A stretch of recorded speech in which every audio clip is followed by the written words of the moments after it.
Atención, este episodio contiene lenguaje agresivo, así como descripciones de los asesinatos realizados. Se recomienda discreción.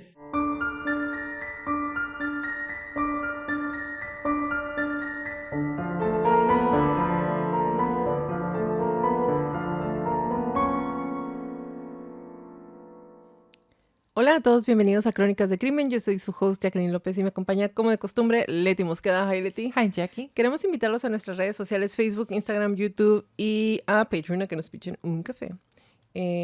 Como @Crónicas de Crimen, para que nos den follow. Ahí subimos información, fotos de nuestras crónicas y a que nos compartan con sus conocidos. Es la única manera de que más gente pueda escuchar nuestras crónicas. O denles like. Denle like en YouTube, denle like en donde nos encuentren para que más gente nos pueda encontrar y así. Por favor y gracias. Comenzamos.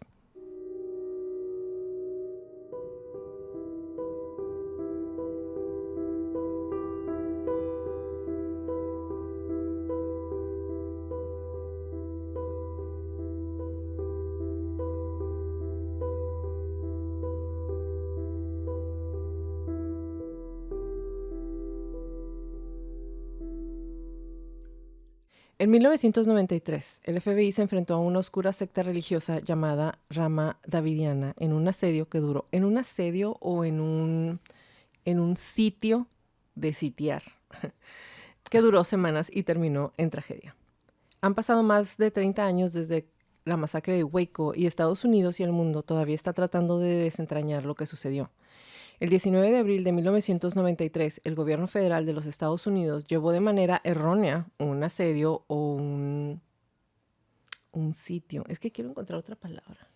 ¿Podrías decir redada? No es. Empezó con una redada, terminó en un asedio. Es que estaban sitiados, tal cual. O sea, estaban rodeados, básicamente.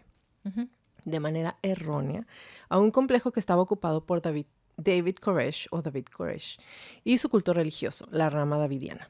Después de un enfrentamiento de 51 días, el FBI y la CIA, policía de a pie y un tanque, decenas de davidianos murieron durante la fallida operación final, junto con varios miembros de las fuerzas del orden estadounidenses. La tragedia fue transmitida en vivo y sacudió a todo el mundo. Desde entonces ha habido muchos recuentos. Este es uno más. A nuestro estilo, el día de hoy les voy a narrar la crónica de Waco, el asedio.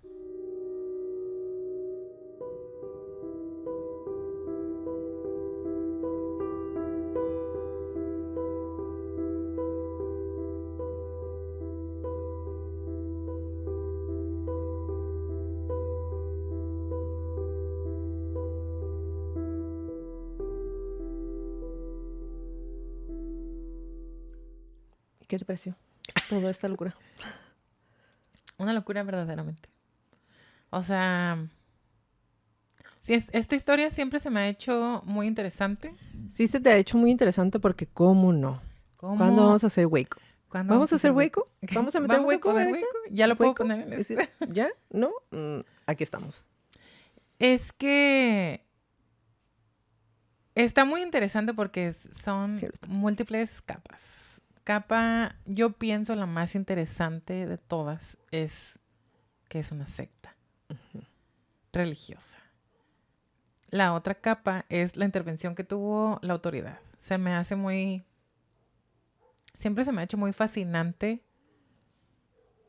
cómo manejaron toda la situación, cómo se les salió de las manos y después cómo recobraron el control al final cuando ya todo se había terminado. Se me hace 1000 veces he dicho esa frase. Pienso que es una demostración muy interesante de cómo las cosas se pueden ir rápidamente para atrás de bajada, empedrado, sin frenos. Pero sí que antes de empezar ya se había ido para atrás. Desde el principio, nunca hubo frenos. Así es. El asedio o sitio de Waco, también conocido como la masacre de Waco, fue el asedio o sitio o aislamiento por parte del gobierno federal de Estados Unidos y de las autoridades policiales del estado de Texas a un complejo perteneciente al culto religioso conocido como los Branch Davidians o los Davidianos de la Rama, entre el 28 de febrero y el 19 de abril de 1993. Así es, para los que no tenían conocimiento de esto, duró 51 días, en vivo, en directo, en todo color.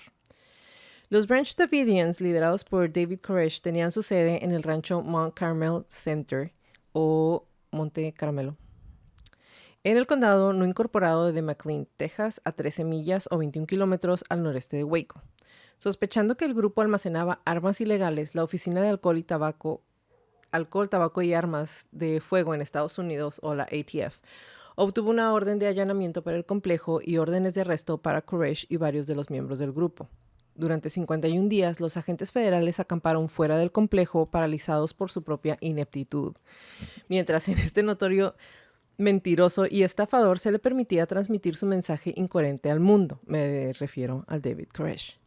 Las autoridades debían saber que todo era una farsa, pero Koresh no les había dado otra opción. Los federales eran los rehenes, los que estaban rodeados, los que no tenían esperanza. No dejaban de asegurarle al público que no iban a verse arrastrados a un tiroteo y luego, sin darse cuenta ni cómo sucedió, esto fue exactamente lo que pasó.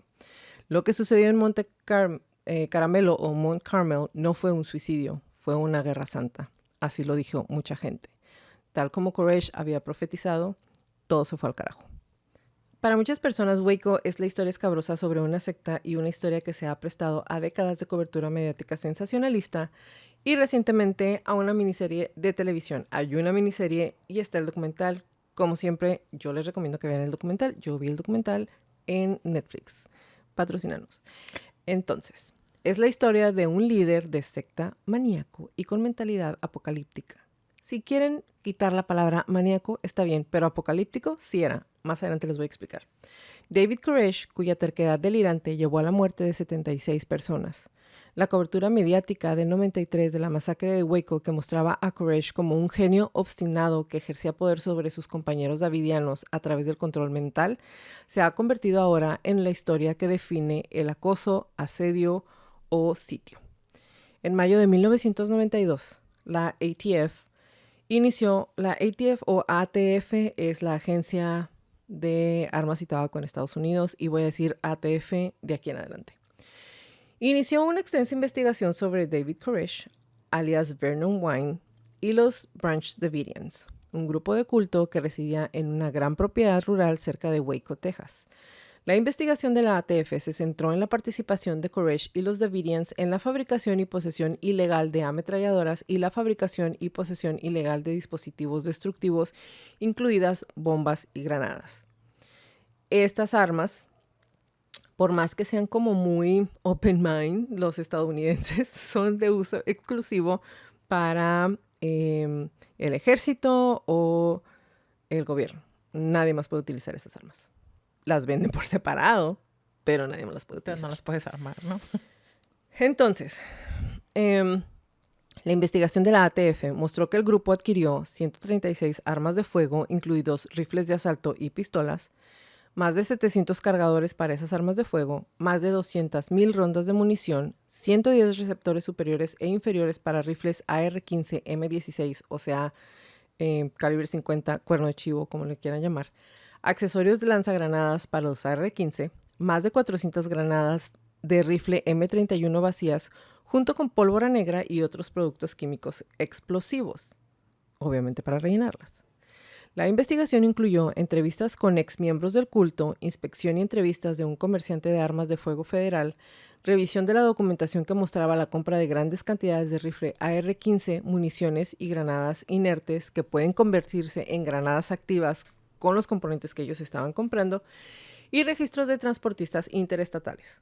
Un agente encubierto de la ATF se convirtió en miembro asociado de los davidianos, aunque con acceso limitado a su recinto, porque el David Koresh, como ya se la solía, ¿no? O ya se daba una idea.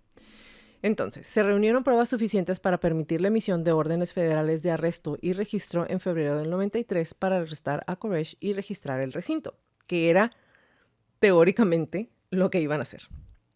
Entonces, durante la investigación que siguió, los agentes de la ATF sobreestimaron de manera continua su capacidad para someter al subrefugio. Cuando un grupo de agentes encubiertos que se hicieron pasar por estudiantes universitarios se instaló en una casa al otro lado de la calle del complejo, obviamente los Davidians se dieron cuenta que esto era mentira porque todos tenían carros de alquiler, o sea, como... Pues carros rentados. Sí, carros rentados.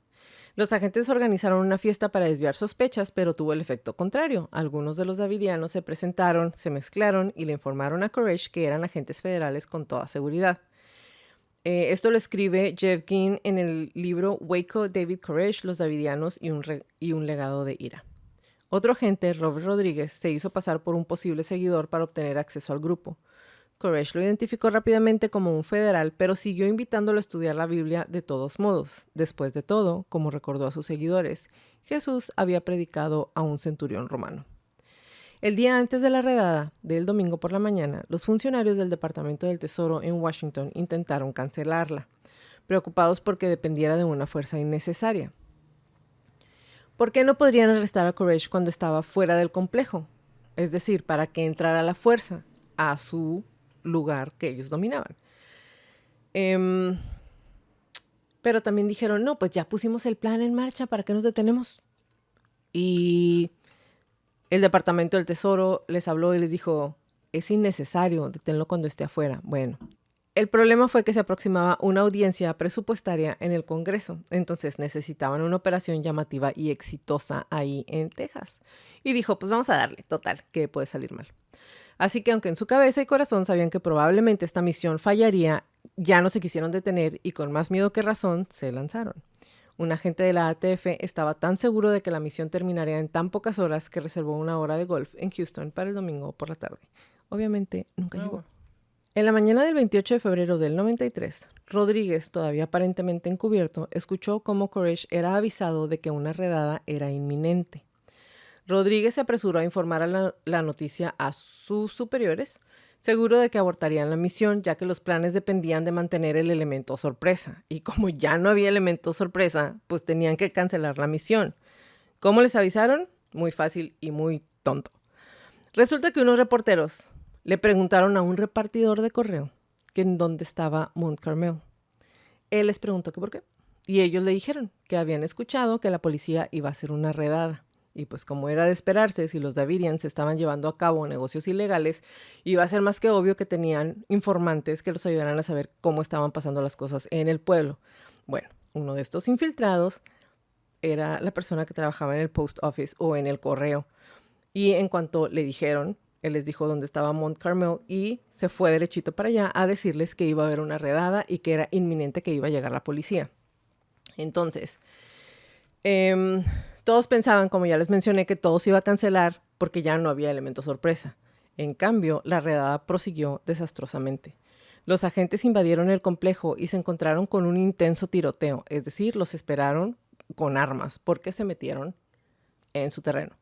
Cuando la batalla terminó, unas horas más tarde, porque duró 4 o 5 horas, 4 agentes federales y 6 davidianos estaban muertos y muchos más estaban heridos en ambos bandos. Pero ya que sabemos parte de lo que pasó. ¿Cómo es que empezó todo esto y quién es David y quiénes son los davidianos? Pues obviamente eso es lo que les voy a contar ahorita. Entonces, David y los davidianos. Mucha coincidencia, ¿no? ¿Tú qué piensas? Sí, es mucha. David Koresh nació como Vernon Wayne Howell. Cero que ver con David. Nació el 17 de agosto del 59 en Houston, Texas, de padres solteros, es decir, no casados. Bobby Wayne Howell, de 20 años, y Bonnie Sue Clark, de 14. 2 años después del nacimiento, la relación se rompió. Bonnie continuó tambaleándose con un primer matrimonio abusivo con Joe Golden, que terminó rápidamente en divorcio. Después de esto, alrededor de 1962, incapaz de hacer frente a su situación, Bonnie se mudó a Dallas. Dejó a su hijo al cuidado de su madre y una hermana mayor. La madre de Bonnie fingía ser la madre de Koresh y Bonnie se hacía pasar por su tía cuando iba a visitarlo de manera muy ocasional. Sin embargo, con su matrimonio en el 64, con un marido mercante llamado Roy Hellman, Bonnie se sintió por fin en una posición lo suficientemente estable como para criar a su hijo ella misma. La verdad sobre quién era su verdadera madre le fue revelada a Koresh de 5 años, una experiencia que llevó consigo toda la vida. Y aquí vamos a empezar a hacer pausas para anotar las cosas que van marcando esta vida, ¿ok? Nace de una mamá muy jovencita. Sus padres se separan cuando él tiene 2 años. Su mamá dice, yo no lo puedo cuidar, lo voy a dejar con mi mamá y vamos a hacer como que es hijo de mi mamá y yo lo voy a venir a visitar y voy a decir que soy su tía. Y entonces, cuando el niño tiene 5 años, le dice, ¿qué crees? Siempre no soy tu tía, yo soy tu mamá. Te vas a ir a vivir conmigo. ¿Ok? Entonces, para empeorar más aún la situación, fue en ese momento, cuando se lo llevó a vivir con ella, que Koresh dijo que empezó a sufrir abusos sexuales por parte de uno de los parientes varones de su madre. En julio de 1965, poco antes de que Koresh cumpliera 6 años, llegó su medio hermano, Roger. Unas semanas más tarde, la familia Haldeman se instaló en Richardson, Texas. Se desarrollaron dificultades permanentes entre Koresh y su padrastro, pero él se llevaba muy bien con su hermano menor. Koresh describió su primera infancia como solitaria. Obviamente, pues era un niño que se había sentido abandonado porque su mamá lo dejó con otra mamá. Debido a sus pobres habilidades de estudio y dislexia parcialmente causada por una mala vista, fue puesto en clases de educación especial y acosado por sus compañeros en la escuela. Las cosas mejoraron después de los 12 años, cuando Koresh se interesó en el deporte en el que era bueno y desarrolló su físico. Aparecieron novias, al igual que su duradera vanidad y arrogancia. A partir de este cambio, Koresh abandonó la escuela secundaria Garland en su tercer año. Probó varios trabajos, pero fue despedido o abandonó cada uno de ellos. A la edad de 19 años, Koresh tuvo una relación sexual ilegal con una niña de 16 años que quedó embarazada. Nunca vio a la hija de esta relación porque la madre adolescente pensó que no era apto para ser padre. Imagínense, ella tenía 16 y él 19 y aún así ella se dio cuenta que él no iba a ser suficientemente responsable. Se mudó de estado y se negó a verlo, entonces Koresh nunca tuvo acceso o contacto con su hija. Afirmó haberse convertido en un cristiano nacido de nuevo en la Iglesia Bautista del Sur y pronto se unió a la denominación de su madre, la Iglesia Adventista del Séptimo Día. Ahí Koresh, que entonces tenía 20 años, y la hija del pastor Sandy Berlin, de 15 años, empezaron una relación que duró 2 años. Durante su noviazgo, otra vez con una menor de edad, mientras oraba un día por guía, Koresh supuestamente abrió los ojos y encontró la Biblia abierta en Isaías 34:16, que cita: a nadie le debe faltar un compañero. Y entonces, convencido de que esto era una señal de Dios, Koresh se acercó al pastor y le dijo que Dios quería que él tuviera a su hija como esposa. Y el pastor le dijo, te vas a la roña, y lo corrió. Le prohibió volver a ver a su hija. Obviamente, Koresh no le hizo caso, y con el pastor muy furioso porque seguía con su hija, y la congregación cansada y repelida por su obsesión sexual con la niña, Koresh fue expulsado de la iglesia. En el verano del 81, el siguiente paso de Koresh fue ir a Waco, Texas, en donde se unió a los Davidianos de la rama o Branch Davidians, un grupo escindido de los adventistas del séptimo día de David. Benjamin Roden, que murió en el 78, había creado el grupo de la rama en el 55 con nuevas enseñanzas que no estaban relacionadas con los davidianos originales. Ahorita les voy a platicar eso más adelante. Los davidianos de la rama, o los davidianos, Branch Davidians, fueron un grupo religioso. Mira, no tan adelante, aquí se los voy a decir luego.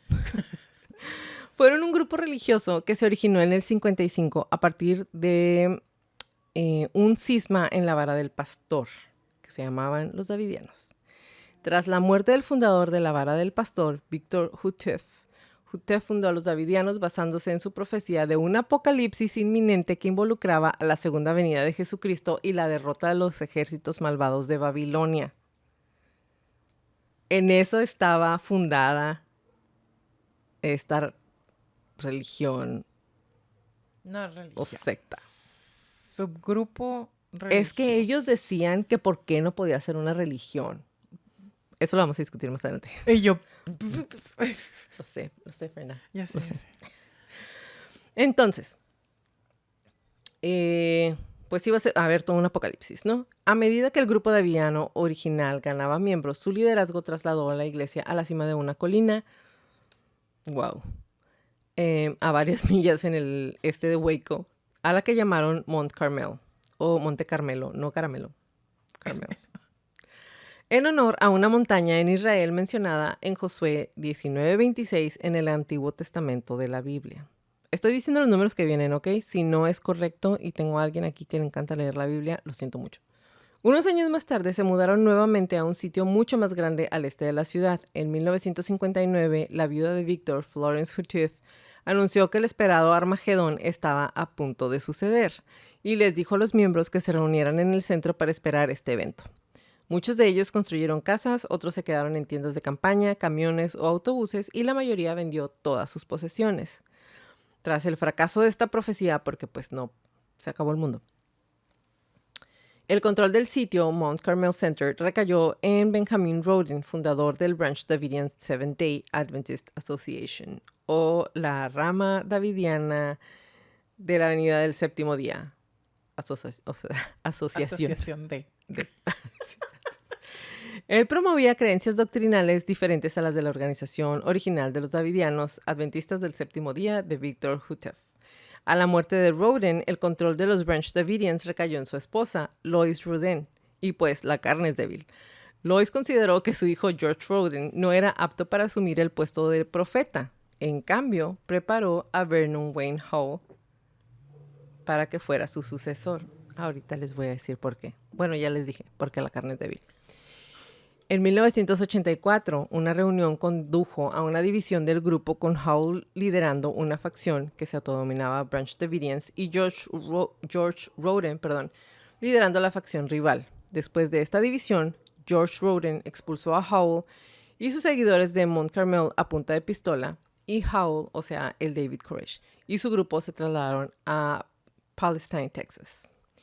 Después de la muerte de Lois Roden en noviembre del 86 y la legalización de su patrimonio en enero del 87, Howell intentó hacerse con el control del centro Mount Carmel por la fuerza. George Roden había desenterrado el ataúd de Anna Hughes del cementerio de los Davidianos y había desafiado a Howell a un concurso de resurrección para demostrar quién era el legítimo heredero del liderazgo. Así es, lo escucharon bien. No. Desenterraron a alguien y lo desafió a un concurso de resurrección para ver quién era el legítimo heredero del liderazgo. Y yo no sé cómo la gente, si ninguno de los dos resucitó a nadie, les creyeron a cualquiera de los dos. Pero, ajá. O sea, te reto. Pero en lugar de un, ¿cómo se llama? En lugar de un duelo. ¿un dance-off? En lugar de un... mira, yo me fui más allá. En lugar de un duelo con varitas o pistolas, él quería resucitar a alguien. Perdónenme por el chiste. Pero... Una disculpa. Howell, en cambio, fue a la policía, más truchilla, y afirmó que Roden era culpable de abuso de cadáveres, pero los fiscales del condado se negaron a presentar cargos sin pruebas, aunque habían desenterrado a alguien. En el 83, Koresh comenzó a reclamar el don de la profecía, porque cómo no.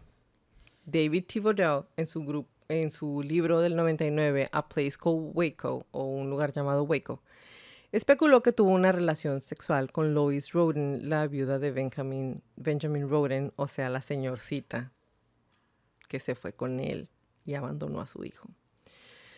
Ella tenía más de 60 años. Koresh finalmente empezó a afirmar que Dios lo había elegido para engendrar un hijo con Lois, que obviamente no se iba a dar porque la señora tenía más de 60 años. Y ese hijo sería el elegido. En el 83, Lois permitió que Koresh comenzara a enseñar su propio mensaje llamado La raíz de la serpiente, lo que causó controversia en el grupo del hijo de Lois, George Roden, destinado a ser el próximo líder. Esto fue antes de que se pelearan y del duelo de resurrección. Entonces, cuando Koresh anunció que Dios le había ordenado que se casara con Rachel Jones, quien luego agregó a Koresh a su nombre, se produjo un periodo de calma en el centro Mount Carmel, pero resultó ser solo temporal. Un incendio destruyó un edificio administrativo de $500,000 y una imprenta. Roden dijo que Koresh había iniciado el fuego, pero Koresh respondió que ningún hombre provocó ese fuego y que fue un juicio de Dios. Roden, afirmando tener el apoyo de la mayoría de esta secta, obligó a Koresh y a su grupo a salir a punta de pistola, como se los mencioné hace un momento. Y bueno, se van de Waco, después duelo de resurrección y ya. Vernon Howell presentó una petición en el Tribunal Superior del Estado en Pomona el 15 de mayo para cambiar legalmente su nombre con fines publicitarios y comerciales. Esto, ya sé que estamos hablando de sectas y entre otras cosas,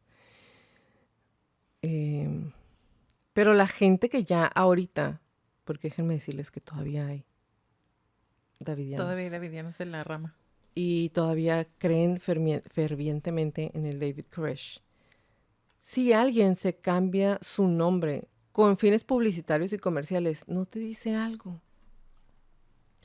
Es que yo te podría... El hecho de que diga, ay, son los davidianos, me voy a poner David. Mames. Es que te podría yo decir, por ejemplo. Dígamelo.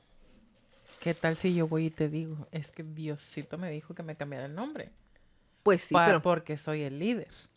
¿Pero con fines publicitarios y comerciales? Porque es lo que le tengo que explicar a la gente del papeleo para que no me la haga de show, no me pregunte cosas. Ya, pues ya. Está bien, te creo. Está bien, te creo. Pero el duelo, güey. El duelo de resurrección. El duelo de resurrección. No lo voy a poder superar nunca en la vida. Ni yo. Entonces, se cambia de nombre de Vernon Howell a David Koresh el 28 de agosto de 1990. Su primer nombre, David, simbolizaba un linaje directo al rey bíblico David, how wonder, de quien descendería el nuevo Mesías, obviamente él. Koresh es el nombre bíblico de Ciro el Grande, un rey persa que es nombrado Mesías por liberar a los judíos durante el cautiverio babilónico. Al tomar el nombre de David Koresh, estaba profesando ser el descendiente espiritual del rey David, una figura mesiánica que llevaba a cabo una misión divinamente comisionada. ¿A qué le suena esto? Justo. ¿A qué le suena esto? ¿A quién te recuerda? ¿A quién? A mi niña la más loquita. No, a mí no me recordó a tu niña la más loquita. A mí sí. A la Madre de Dios. A la Madre de Dios. No, a mí al Salvapech de... El elegido, el... Ah, Jim Jones. No, el de Guadalajara. Ah. La iglesia... Nazar. Uy, ese maldito. Los tres. Pues sí, los pero... cuatro. Ajá, sí, pero... David, mi niña, el Jim Nazar Jones. y el Jim Jones. Pero el Nazar... Nazón. Nazar. Ese dude, acuérdate que él dice que él es el elegido. La mera de esta iglesia. Se hubieran pegado un... Imagínate un buen duelo. Juntarlos. Qué maravilloso sería. Un buen duelo entre los dos. Sí, claro. A ver quién de resucita resurrección. más gente. Entonces, el fundador del movimiento davidiano, Victor Houteff, quería ser el instrumento de Dios y establecer el reino davídico en Israel. Koresh también quería ser la herramienta de Dios y establecer el reino davídico en Jerusalén, al menos hasta el 90. Creyó que el lugar de su martirio podría ser Israel. Sin embargo, en el 91, estaba convencido de que su martirio sería en los Estados Unidos, en lugar de Israel. Dijo que las profecías de Daniel se cumplirían en Waco y que el centro de Mont Carmel era el reino davídico.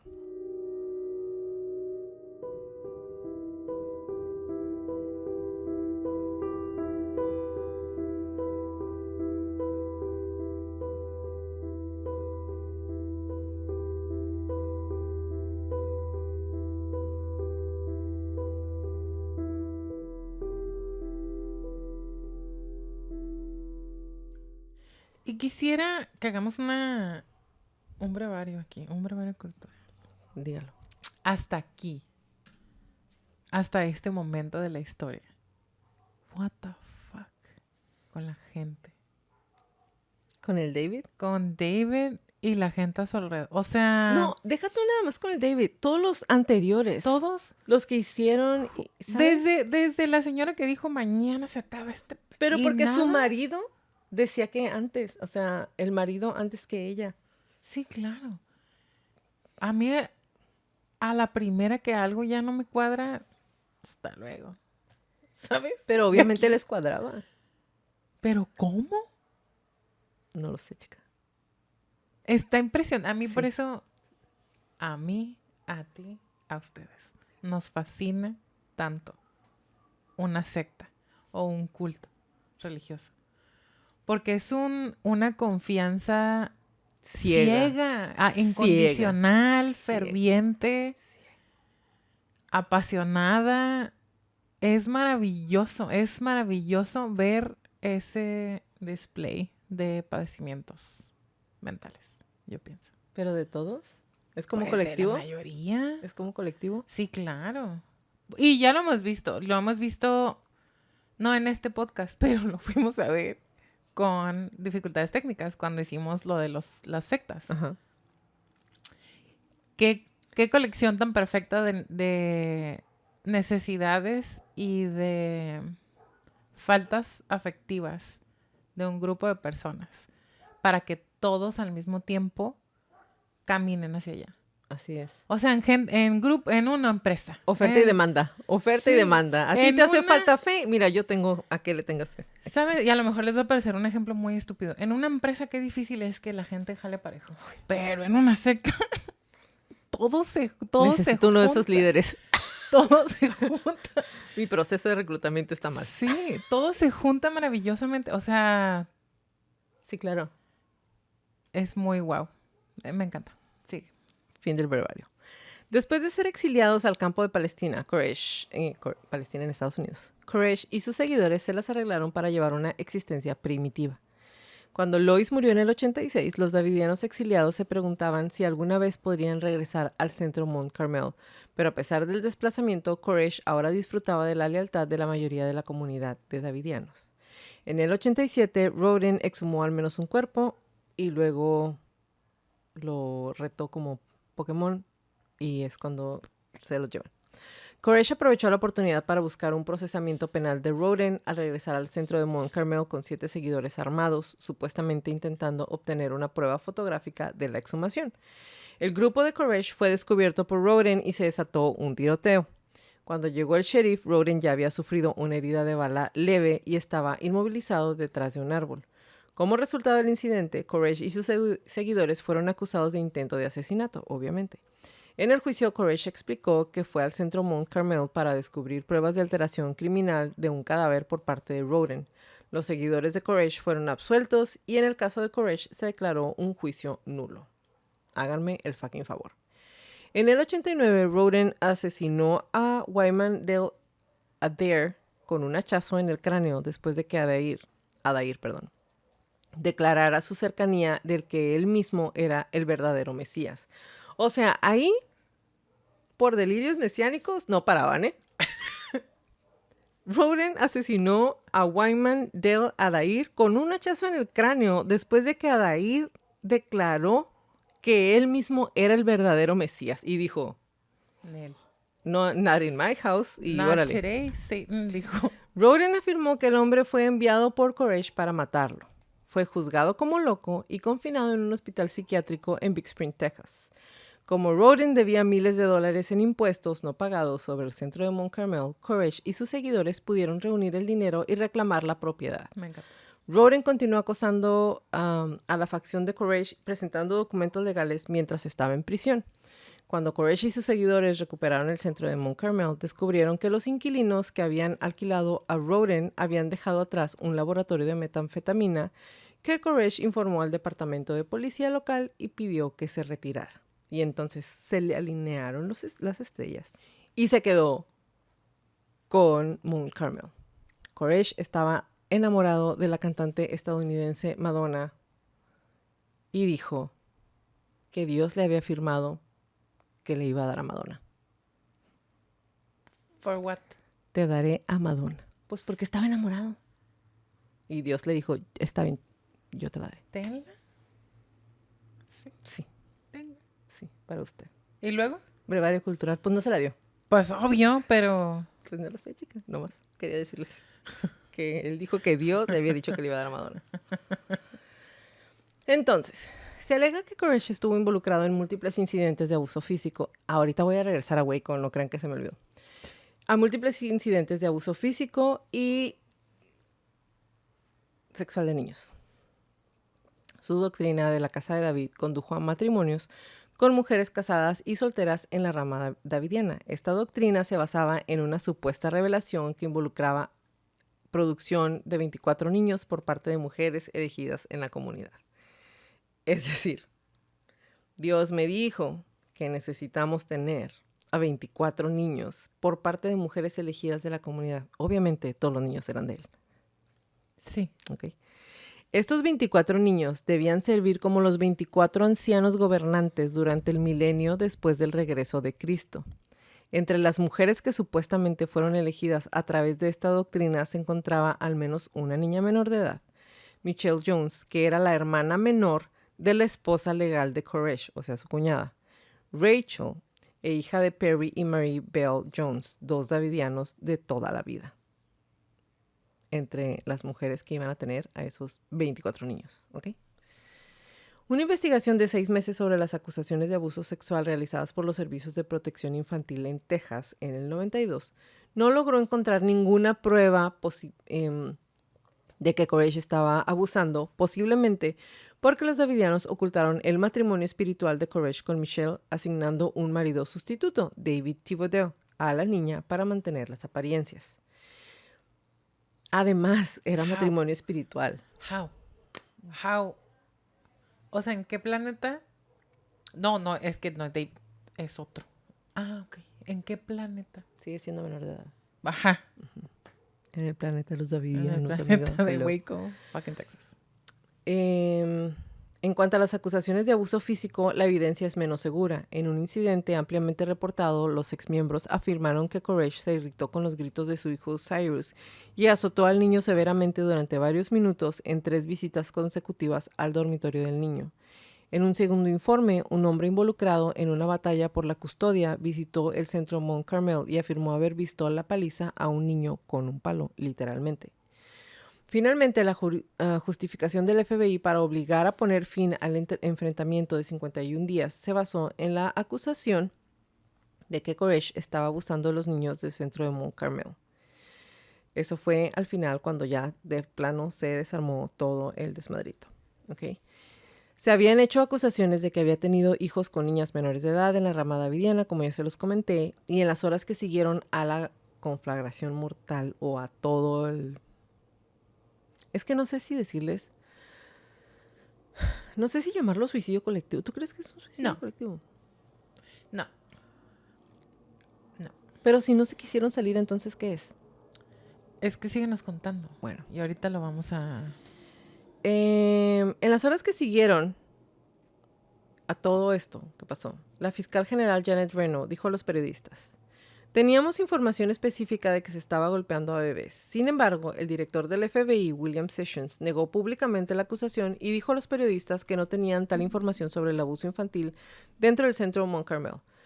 Un examen cuidadoso de otros cargos de abuso infantil encontró que la evidencia era débil y ambigua, lo que arroja dudas sobre las acusaciones.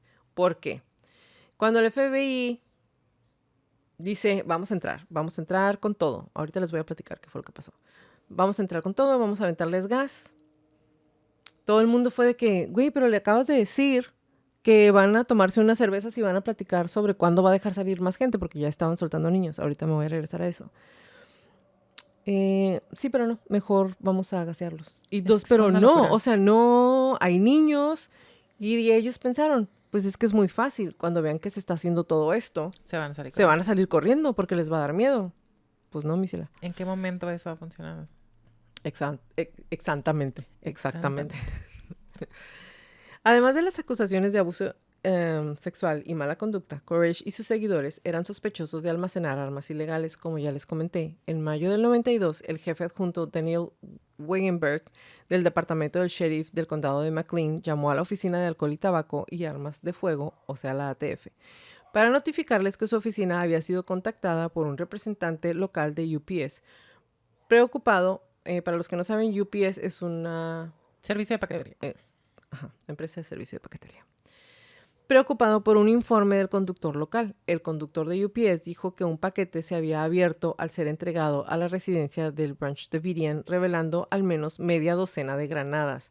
También señaló que el complejo había estado recibiendo paquetes de un traficante de armas durante varios meses.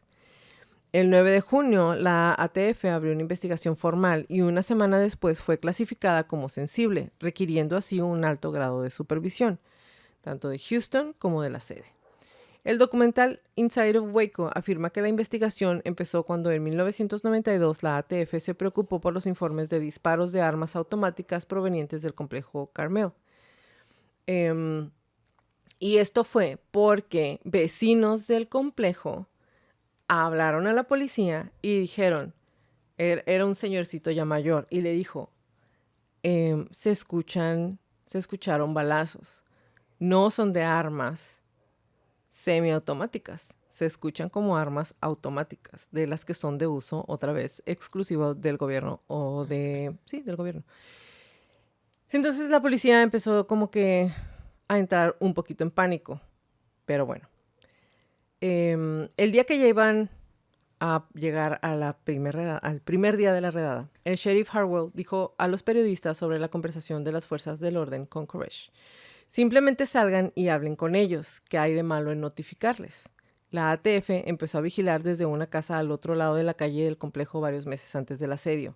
Es decir, nunca se acercaron con ellos a decirle, a ver, ven y platícame qué es lo que está pasando. Cuéntame tu vida. Simplemente empezaron a vigilarlos, pero empezaron a vigilarlos de una manera amenazadora, tan agresiva y tampoco tampoco sublime, no quiero decir la palabra sublime, y tampoco discreta, que obviamente se dieron cuenta y se sintieron amenazados, inclusive si no hubieran estado haciendo algo malo, que sí estaban haciendo, pero si no lo hubieran estado haciendo, de todas maneras se sentían amenazados porque, oye, tienes agentes rodeando mi propiedad, mi predio, con pistolas, y ni siquiera te has acercado a preguntarme qué es lo que estoy haciendo o a qué me dedico o por qué está pasando todo esto. Que ¿no? A lo mejor lo vas a mencionar en algún momento, pero recordemos la segunda enmienda en Estados Unidos, en el que una persona tiene derecho a portar armas para poder defender su predio. Pero no tiene derecho a tener armas semiautomáticas o granadas o automáticas. Ni de cortarle el coso a las escopetas. A un rifle o a una escopeta. Es ilegal que le cortes o que modifiques. Ajá, esa es la palabra que estamos buscando. Un arma. Así no se puede. Entonces, los davidianos se dieron cuenta que los estudiantes universitarios tenían entre 35 y 30 y tantos años, tenían carros nuevos, no estaban registrados en las escuelas locales y no mantenían un horario que se hubiera adaptado a ninguna escuela. Obviamente se dieron cuenta que los estaban vigilando. Entonces, la ATF utilizó una declaración jurada presentada por el agente especial David Aguilera para obtener la orden de búsqueda y arresto que condujo al asedio de Waco. La fecha oficial de presentación de esta declaración fue el 25 de febrero del 93. Supuestamente la investigación inicial empezó en junio del 92, cuando el empleado de UPS les avisa que se abrió una caja y había granadas allá adentro. Los davidianos tenían una tiendita de municiones y armas que se llamaba MAG Bag. M-A-G Bag. Había sido identificada por el mencionado empleado postal como sospechosa en las entregas. El empleado postal continuó con las entregas al centro Mount Carmel e informó haber visto puestos de observación ocupados. Un puesto de observación es como cuando tienen torrecitas y hay gente armada ahí adentro, como resguardando un predio. ¿Ok? Afirmaba que creía que el personal estaba armado en estos puestos de observación. El alguacil del condado de McLean fue notificado en mayo y junio de ese año de 2 casos de grandes entregas de pólvora negra, 90 libras de aluminio en polvo y 30 o 40 tubos de cartón. Aguilera señaló que MacBack había comprado varios kits de piezas AR-15 M16. Algunos de los vendedores de estos kits estaban siendo investigados por la ATF y la ATF había confiscado armas ilegales de sus clientes anteriores. Aguilera declaró, y cito, he estado involucrado en muchos casos en los que los acusados, siguiendo un proceso relativamente simple, convierten rifles semiautomáticos AR-15 en rifles completamente automáticos de la naturaleza del M16. Esto lo hizo para justificar la participación de la ATF en este caso, que sí es cierto. Si ustedes van a ver el documental que está en Netflix de Waco, hay varias entrevistas con policías del FBI y de la ATF en donde están haciendo diferentes declaraciones Y uno de ellos es, creo, Aguilera, que es el que les está diciendo si es cierto, si estaban modificando y luego si estaban modificando las armas y si tenían componentes por separado que podían utilizarse para crear explosivos, para rellenar las granadas, para, ¿sabes qué? Compraban vacías. Básicamente compraban todo por separado y ellos producían lo que estaban haciendo. En noviembre del 92, aquí viene cómo se enteraron, un granjero local llamado Ben Hayes y su esposa, Cameron Crejesi, informaron al sheriff que habían escuchado disparos de ametralladora. Por el sonido, dijo, probablemente era una ametralladora calibre 50 y varios M16.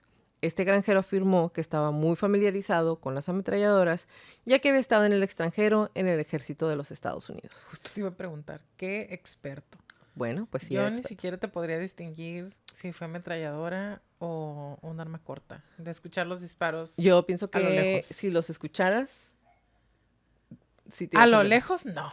Ahí, o sea, las veces que nos tocó en el peligro de la ciudad de estar, ahí sí decía, no, sí es una metralleta. O... Es que se siente. Pero bueno. Sí, sí. La declaración jurada finaliza con Aguilera verificando la historia a través de entrevistas realizadas a partes asociadas y tiendas de armas a las que Mag-Bag compró artículos. Estos artículos había más de 45 receptores superiores a R15 y 5 receptores superiores M16 que Aguilera anotó. Estos kits contienen todas las partes de un M16 excepto la unidad de receptor inferior, que es el arma de fuego por definición legal, admitiendo que ni las quejas por ruido ni los artículos pedidos eran necesariamente ilegales. Utilizando la declaración jurada presentada por Aguilera, que alegaba que los davidianos habían violado la ley federal, la ATF obtuvo órdenes de búsqueda y arresto para Koresh y seguidores específicos por cargos de armas, citando las muchas armas de fuego que habían acumulado. La orden de registro ordenaba la búsqueda el 28 de febrero del 93 o antes, durante el día entre las 6 de la mañana y las 10 de la noche. Ahora, aquí está donde vamos. Sí, el David Koresh Estaba haciendo cosas malas. estaba loquito. No es cierto, o sea, no estaba completo. Pero se me hace, ¿Excesivo? se me hace como muy enfático el hecho de que hubieran querido entrar a fuerza, ¿sabes? De que, oye, pero las armas, pero no estamos seguros. No, pero sí, o sea, sí lo están haciendo. Es que pienso que estaban pasando muchas cosas al mismo tiempo. Además, es abusador de niños. Oye, pero no tenemos ninguna evidencia. No, pero sí. Y aparte las armas. O sea, todo ahí junto. Entonces, no sé si tiene que ver realmente con el hecho de que en ese momento, como lo dije en un inicio, estaban haciendo los presupuestos para darles dinero a las diferentes ramas y ellos dijeron, huevo, yo quiero que me toque más presupuesto, entonces hay que hacer algo que realmente impacte y pues impactó. Que ese fue el chiste que le escuché al otro podcast, el de... no sabían cómo hacer que el presupuesto encajara. Es que no han venido para México. Y me dio mucha risa, la verdad. Porque aquí podríamos ayudarles a cuadrar sus presupuestos. Claro, por supuesto. Entonces, la ATF afirmó que Koresh posiblemente estaba operando un laboratorio de metanfetamina, aunque Koresh ya había ido a decirles, güey, aquí dejaron un laboratorio de metanfetamina, vengan y desintégrenlo y llévense todo. Acuérdense que eso hizo para poder quedarse con Mont Carmel. Pensaban que estaba operando el laboratorio de metanfetamina para establecer un nexo de drogas y obtener activos militares en el marco de la guerra contra las drogas.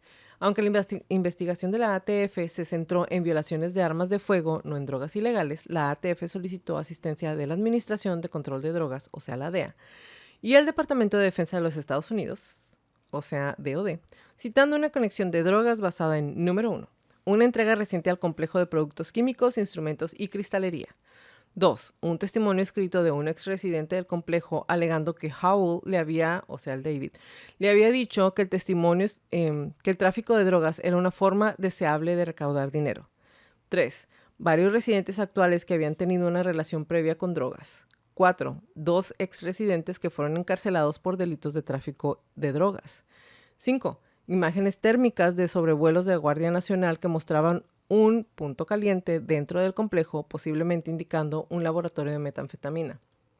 Aunque la solicitud original de asistencia fue aprobada inicialmente, el comandante del destacamento de Fuerzas Especiales cuestionó la solicitud y la ATF obtuvo solamente un sitio de entrenamiento en Fort Hood, Texas, del 25 al 27 de febrero, con inspecciones de seguridad para las zonas de entrenamiento, y recibió solo entrenamiento y equipo médico de comunicaciones. Es decir, los vieron y dijeron, como que le estás dando bien recio y no tiene sentido lo que me estás diciendo porque en realidad no tienes pruebas de que estas cosas estén pasando. O sea, si se dan cuenta de lo que les estoy leyendo, varios residentes actuales habían tenido una relación previa con drogas. 2 exresidentes que fueron encarcelados, pero realmente, físicamente, no tenían pruebas de que estuvieran haciendo nada. Entonces les dijeron, te voy a ayudar, pero no le vamos a dar completamente con esto. Claro.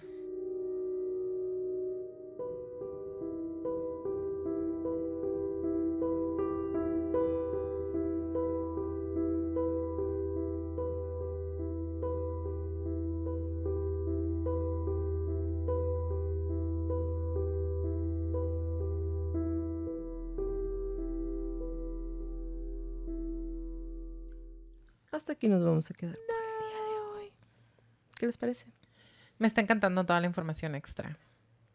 Porque sí, me está encantando todo esto que no tenías que decirnos antes de llegar a... Yo pienso que sí tenías que decirlo, porque, por ejemplo, si nos quedamos nada más con un grupo, una secta religiosa decide tomar posesión de un predio. Tienen armas, les ven las armas. Abuso de niños, golpean niños, abuso sexual infantil. Llega la policía, no se quieren salir, balacera. Si lo cuentas así, pues sí, la policía tenía toda la razón de entrar. Y no estoy diciendo que no la tuvieran, simplemente las cosas pudieron pasar de una manera diferente. Totalmente. Se pudieron haber evitado muchísimos daños, no nada más a propiedad, sino... muchísimas vidas. Vidas que perecieron. Exactamente. Y... gracias por acompañarnos en un episodio más de Crónicas de Crimen. Los esperamos en nuestro próximo capítulo, o sea, la segunda parte de esto. Les prometo que solo son 2 partes y ya. ¿Juras? Si les gustan nuestras crónicas, por favor, regálenos un review en iTunes. Ando mal. En iTunes y o en Spotify. Y suscríbanse a nuestro canal de YouTube y a nuestro Patreon. Cómprenos un café. Si tienen alguna crónica que quieren que pase a la lista de nuestras próximas temporadas, mándenos un correo a info@cronicasdecrimen.mx. Como lo repetimos en todas las crónicas, créanle su instinto siempre. Si algo no se siente bien, si algo me dice que salga corriendo, vete. Es mejor parecer paranoico y estar a salvo a quedarte y poner en peligro tu vida. Ahora sí, bye de ti. Bye, Jackie. Bye, Crónicos. Toda la redacción y búsqueda de esta crónica fue hecha por mí, todo el perfil clínico fue realizado por Leti Mosqueda y toda la música es por Kevin MacLeod.